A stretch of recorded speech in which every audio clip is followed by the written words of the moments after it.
গাঙ্গুলি বাড়ির বউ হওয়ার জন্য সকলের সামনে মায়ের ভুলের জন্য এবার ইন্দ্রাণীর কাছে হাত জোড় করে ক্ষমা চাইল দেবলীনা। কুসুম ধারাবাহিকের প্রতিদিনের আপডেটগুলো পেতে হলে আমাদের পেজে নতুন হয়ে থাকলে পেজটি ফলো দিয়ে আমাদের সাথেই থাকুন। ভিডিওটি দেখে অবশ্যই একটা লাইক দিয়ে ভিডিওটি শেয়ার করে দিন।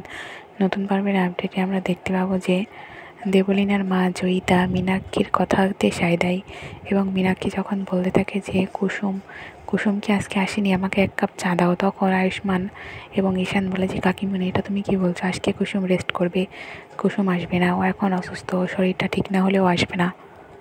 তখন মীনাক্ষী বলে যে ও যে আসবে না, ওর মাইনে থেকে টাকা কাটা হবে, তো ও তো ছুটিতে আছে তাই না, ওর মাইনে থেকে কিন্তু টাকা কাটা হবে।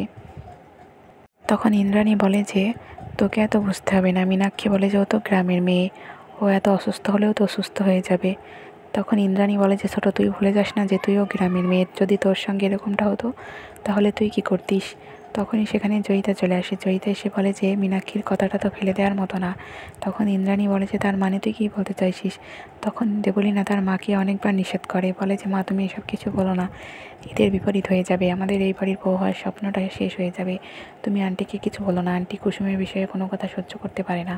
তখন জয়িতা বলে যে আমি আর এসব কিছু সহ্য করতে পারছি না, আজকে আমি ইন্দ্রাণীকে প্রশ্ন করবই, এসব আর ভালো লাগছে না। এই বলে দেবলীনার মা জয়িতা ইন্দ্রাণীকে কুসুমের বিরুদ্ধে অনেক কথা শোনায় এবং সেগুলো শুনে ইন্দ্রাণী খুব রেগে যায় এবং পরবর্তীতে যে সিদ্ধান্ত নেয় সেটার জন্য দেবলীনা প্রস্তুত ছিল না। দেবলীনা জানতে পারে যে আজকে তার বিয়েটা হয়তো ভেঙে যাবে, কারণ তার মা যেভাবে ইন্দ্রাণীর সঙ্গে কথা বলছে এতে তো ইন্দ্রাণী রেগে গিয়ে এমনিতেই দেবলীনার সঙ্গে ঈশানের বিয়েটা ভেঙে দেবে। তো বন্ধুরা, এবার কি তাহলে মায়ের ভুলের জন্য এবার সকলের সামনে মায়ের হয়ে ইন্দ্রাণীর কাছে ক্ষমা চাইবে দেবলীনা? আপনাদের কি মনে হচ্ছে কমেন্টের মাধ্যমে জানিয়ে দেবেন। ভিডিওটি ভালো লাগলে অবশ্যই একটা লাইক দিয়ে ভিডিওটি শেয়ার করে দিবেন। ভিডিওটি দেখার জন্য আপনাদের সকলকে ধন্যবাদ।